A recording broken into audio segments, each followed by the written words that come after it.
खूप काम करून वैतागलो होतो आणि अति झालं की लगेचच मी गाठतो माझं सेकंड होम कोकण. या व्हिडिओत मी तुम्हाला दाखवणार आहे कोकणातल्या अशा हटके बेस्ट जागा ज्या तुम्ही या सुट्टीत प्लॅन करू शकता.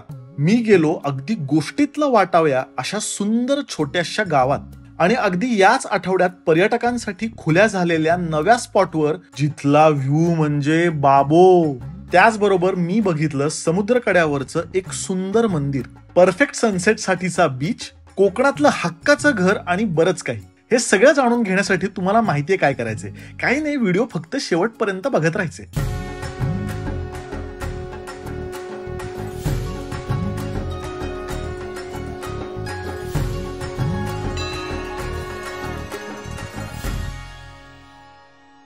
कोकणात जायला कारण लागत नाही. रुटीनचा कंटाळा आला की दापोलीवर माझं असलेलं प्रेम मला पुन्हा आठवतं. गाडी काढली आणि मॉर्निंग वॉकला थेट लाडघर बीचला पोहोचलो. सगळ्यात भारी गोष्ट म्हणजे पुणे किंवा मुंबई पासून 4 ते 5 तासात पोहोचता येतं. लाडघर हा दापोली पासून सर्वात जवळचा बीच. खडकाळ आहे पण भाऊ त्यामुळे लई भारी फोटो येतात.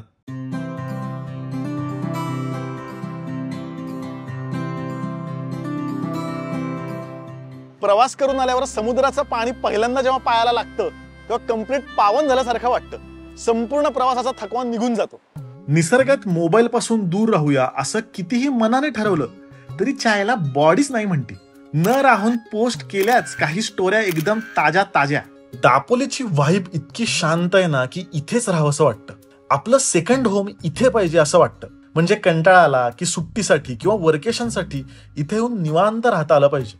पण बजेटमध्ये कसं बसणार, तुम्हाला असंच वाटत असेल ना. म्हणून आज मी एक कमाल प्रॉपर्टी तुम्हाला दाखवायला आलोय. अपरांत.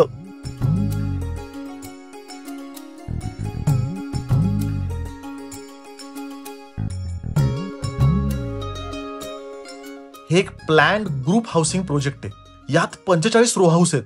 फेज 1 सोल्ड आउट झाली आहे आणि फेज 2 चं बुकिंग सुरू आहे. मस्त गेटेड कम्युनिटी आहे, व्यवस्थित सिक्युरिटी आहे. दापोली शहरापासून 1.5 किलोमीटर अंतरावर आणि बीच पासून अगदी 10 ते 15 मिनिटांच्या अंतरावर.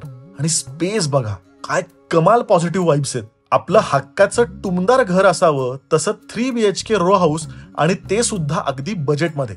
याची किंमत व्हिडिओच्या शेवटी मी सांगणार आहेच, पण सगळ्या डिटेल्स आणि चौकशीसाठी त्यांचा फोन नंबर, वेबसाईट डिस्क्रिप्शन मध्ये दिलेला आहेच. मी याच रो हाऊस मध्ये राहिलो आणि कमाल फिलिंग होतं. पूर्णपणे निसर्गाच्या सान्निध्यात. सकाळी निवांत चहा पिताना चक्क समोर मोर दिसला. इथे फक्त पक्ष्यांचा किलबिलाट, बाकी कसलाही आवाज नाही.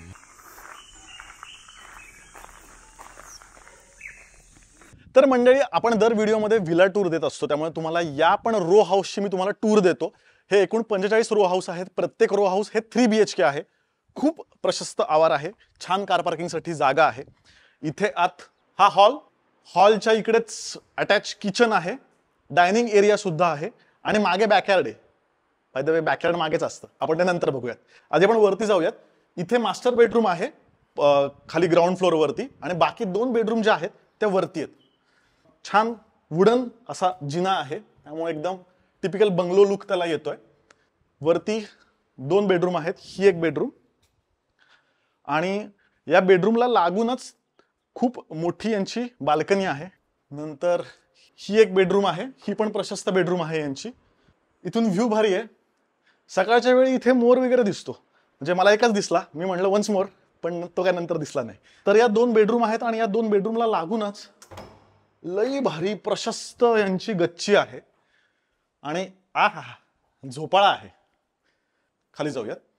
तर संपूर्ण सुसज्ज असं किचन आहे. इथे तुम्ही काय तुम्हाला हवं ते बनवून खाऊ शकता. पण ऑफकोर्स तुम्ही जर असं म्हणलात एक चहा टाक, तर घरचे तुम्हाला असं म्हणू शकतात की काम करायला मला इथे आणलंय का. त्यामुळे काही काळजीचं कारण नाही. या रो हाऊसच्या स्कीमला लागूनच साधना नावाचा अप्रतिम रिसॉर्ट आहे. तिथे जेवणाची, चहा पाण्याची सगळ्याची व्यवस्था आहे. त्यामुळे तुम्हाला आयतं जरी खायचं असेल तरी इथेच आवारात आहे. तर हॉल आणि किचनला लागूनच आहे बॅकयार्ड. छान. हे सुद्धा बॅकयार्डची जागा अशी प्रशस्त आहे आणि इथून थेट नाही का भरपूर छान हिरवाई. या प्रॉपर्टीचं वेगळेपण असं की अपरांता प्रॉपर्टीच्या आवारात साधना रिसॉर्ट सुद्धा आहे, ज्यामुळे खूप लाईव्ह वाटतं. इथे एकटं वाटत नाही. तुमचं रो हाऊस असेल तर रिसॉर्टचा ऍक्सेस सुद्धा मिळतो. तिथेच आम्ही दुपारचं जेवण केलं. कमाल चव, उत्तम सर्व्हिस, म्हणजे राहायला आल्यावर स्वयंपाक करायचा कंटाळा आला तरी चालेल. सगळं एकदम आयतं. जेवण झाल्यावर दापोलीतले टिपिकल सोडून जरा वेगळ्या जागा एक्सप्लोर कराव्या असं वाटलं आणि दुपारी आम्ही निघालो अंजर्ले गावाकडे जायला.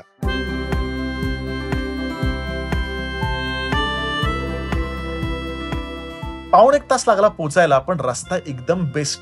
हा सुंदर रस्ता तुम्ही खूप वेळा रील्स मध्ये बघितला असेल. अंजर्ले गावापासून पुढे कड्यावरचा गणपती हे प्रसिद्ध मंदिर आहे, जे नावाप्रमाणे थेट समुद्र कड्यावरतीच आहे. खूप जुनं मंदिर आहे. गणेशाची मूर्ती सुद्धा खूपच देखणी.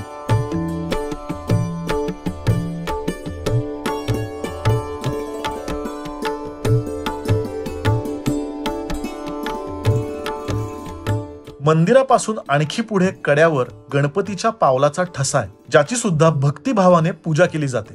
त्याचंही दर्शन घेतलं. तिथून जो काही व्ह्यू दिसत होता ना, त्याला तोड नाही. समुद्र किनारा आणि असंख्य नारळांच्या झाडांमध्ये दडलेलं अंजर्ले गावही दिसत होतं. अगदी जुन्या मराठी चित्रपटात कोकणातलं छोटं गाव दाखवतात ना, अगदी तसं. बघूनच असं वाटलं की या गावात फेरफटका मारायलाच पाहिजे. मंदिरापासून 10 मिनिटात इथे पोहोचलो. आई शपथ, म्हणजे शब्दच नाहीत माझ्याकडे. काय नॉस्टॅल्जिया भरलाय या गावात.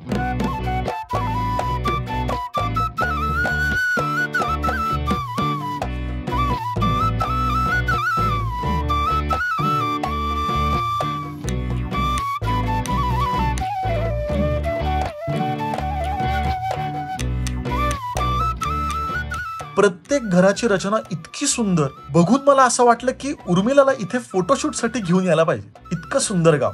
दापोलीच्या आजूबाजूला अंजर्ले सारखी इतकी छोटी छोटी गावं आहेत. काही न ठरवता वाट फुटेल तिथे निवांत चालत चालत निघाल आणि थोड्या वेळात चालत चालत अंजर्लेच्या समुद्र किनाऱ्यावरतीच पोहोचलो.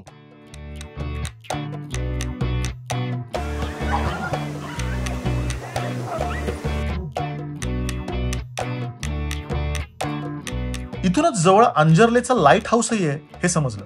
आज खऱ्या अर्थाने माझा लकी डे.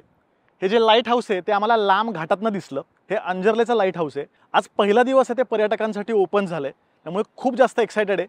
बघूयात. त्यामुळे जर दापोलीला येणार असाल उन्हाळ्यात तर हे लाईट हाऊस अजिबात चुकू नका. सध्या हे लाईट हाऊस ऑपरेशनल आहे.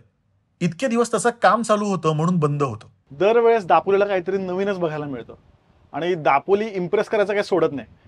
म्हणजे खरं तर आम्ही आलो तो कड्यावरचा गणपती बघायला आणि त्यानंतर अंजर्ले बीच बघू आणि परत जाऊ असा आमचा विचार होता. पण इथे आल्यावर कळलं की हे लाईट हाऊस पण आहे आणि हे पर्यटकांसाठी ओपन आहे.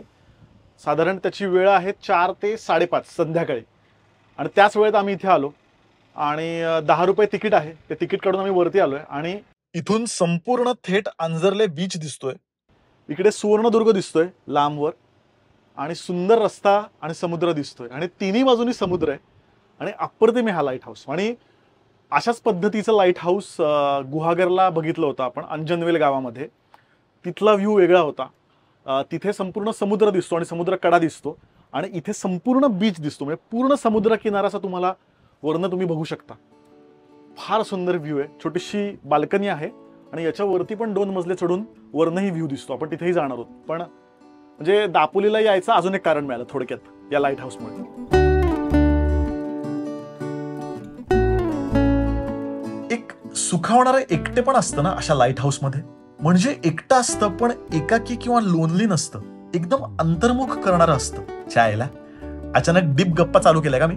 पण खरंच इथे या आणि बघा, म्हणजे तुम्हाला पण असंच शांत वाटेल. बघा ना, म्हणजे काय ग्रेट व्हिज्युअल आहे. अशा ठिकाणी मन असं एकदम भरून येतं. असतील प्रश्न आपल्या आयुष्यात तर सुटतील असं उगाचच वाटतं. कृतज्ञताही वाटते.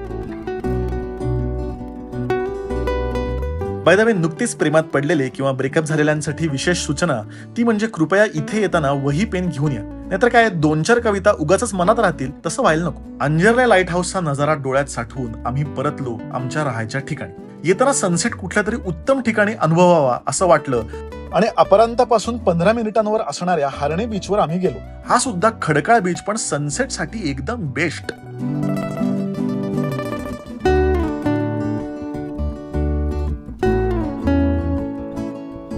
संपूर्ण सोनेरी प्रकाश पडला होता.